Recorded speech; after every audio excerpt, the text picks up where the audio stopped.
البتہ یہ کہ پھر ان کے بارے میں خاص طور پر یہ حکم ہوا خذ من اموالہم صدقۃ، روایت میں تو یہ آتا ہے کہ وہ خود بھی لے کر آئے تھے مال کہ یہ اللہ تعالیٰ نے جو ہماری توبہ قبول کی ہے تو ہم یہ اس کے شکرانے کے طور پر اللہ کی راہ میں یہ مال پیش کرتے ہیں اپنا، لیکن یہ کہ یہ قاعدہ کلیہ بھی ہے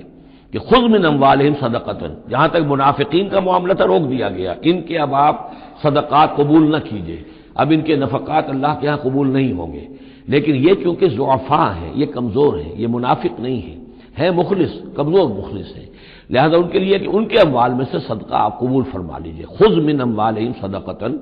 تطہرہم وتزکیہم بہا، اس طرح ان کے مال سے صدقہ قبول کرنے کا نتیجہ یہ نکلے گا کہ آپ ان کو پاک کریں گے اور تزکیہ کریں گے ان کا اس صدقے کے ذریعے سے، وصلی علیہم، ان کے لیے دعائیں کیجئے، ان صلاتک سکن لہم، یقیناً نبی آپ کی دعا جو ہے ان کے حق میں وہ بہت ہی سکون بخش ہے کہ انہیں یہ خیال ہو کہ ہم سے جو خطا ہوئی تھی ہم نے بھی استغفار کیا، توبہ کی ہے، اور اللہ کے رسول بھی ہمارے لیے دعا کر رہے ہیں، واللہ سمیع علیم، اور اللہ سب کچھ سننے والا اور جاننے والا ہے۔